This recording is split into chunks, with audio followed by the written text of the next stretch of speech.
see natukene on naiivne liiga palju ennast siduda ühe siis sellise tähtkujuga. Muidugi see ei ole halb, et ta ütles, et see on nagu samm sellise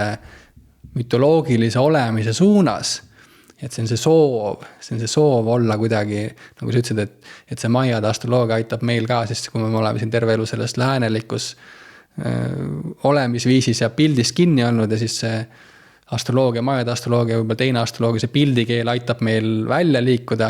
aga seal on see lõks on, et me jääme sinna nendesse liialt hakkame samastuma siis jällegi mingi asjaga, mis me tegelikult ei ole, eks, või see võib olla ka sellise natuke puuduliku teadmiste või mingi sellise võib-olla illusoorne mingis mõttes. See on nagu turvaline, on ju, et samamoodi on ju religioonidega, et on ju turvaline, kui ma saan öelda, et ma usun täpselt seda või ma olen osa sellest koolkonnast, sellepärast, et siis ma olen mõistetav teistele.